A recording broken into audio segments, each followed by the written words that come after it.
5ই আগস্টের পর থেকে আমরা দেখেছি যে কিভাবে নারীদের সোশ্যাল নিরাপত্তা এবং সোশ্যাল মিডিয়া নারীদের অবস্থানকে একটি গোষ্ঠী এবং একটি যারা সবসময় বাংলাদেশকে যারা পিছিয়ে দিতে চায়, বাংলাদেশের যারা নারীদের যে অগ্রযাত্রা, নারীদের যে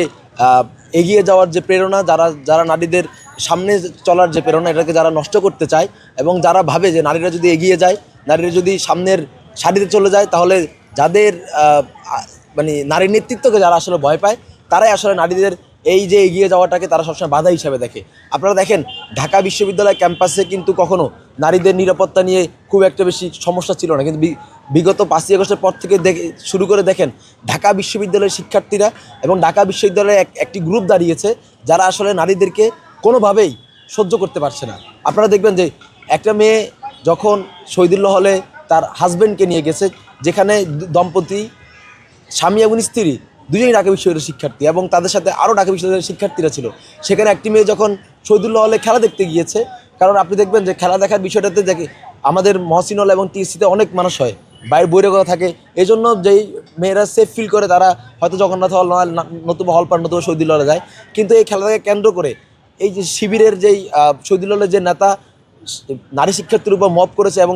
তার স্বামী এবং তার বন্ধুবান্ধবের উপর, সহপাঠীদের উপর যেভাবে মব করেছে, এটি আসলে খুবই নিন্দনীয় কাজ। এবং নারীদেরকে যে তারা যে ঘরের মধ্যে বন্দি রাখতে চায়, নারীদের যে বোতল বন্দি করে রাখতে চায়, এটা আসলে নারীদের, আমি মনে করি যে নারীর যেই চেতনা, নারীর যে ক্ষমতায়ন, এটাকে আসলে বাধাগ্রস্ত করার একটি প্রক্রিয়া। এবং কোনোভাবেই যে ক্যাম্পাসে আমরা বাংলা জাতীয় ছাত্রদল কোনোভাবেই ক্যাম্পাসে নারীদের অনিরাপত্তা এবং নারীদের যেখানে আজকে আপনারা দেখেন ডাকসু আজকে 1 বছর হতে চললো, প্রায় আর 2-3 মাস পরে 1 বছর হয়ে যাবে ডাকসুর। কিন্তু এই ডাকসু আজ পর্যন্ত নারীদের না বিশ্ববিদ্যালয়ের যে অভ্যন্তরীণ যে গ্রুপগুলো রয়েছে, সেখানে আপনি দেখবেন নারীদেরকে অনেকভাবে হেয় প্রতিপন্ন করা, নারীদেরকে আক্রমণাত্মক ভাষায় গালিগালাজ করে। আপনি দেখবেন নারীরা যখন তাদের যে শহীদুল্লাহর ঘটনার পরিপ্রেক্ষিতে তারা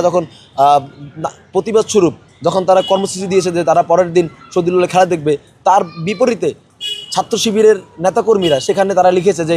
নারীরা যদি হলে আসে আমরা জাঙ্গিয়ে পড়ে নামবো। এই যে তাদের নারীদের প্রতি তাদের যে বিরূপ যে তাদের দৃষ্টিভঙ্গি, নারীদের প্রতি তাদের যে বিরূপ যে চিন্তা ভাবনা, এটি আসলে এখানে প্রকাশ পায় যে তারা আসলে নারীদেরকে কোনোভাবেই তারা সহ্য করতে পারে না।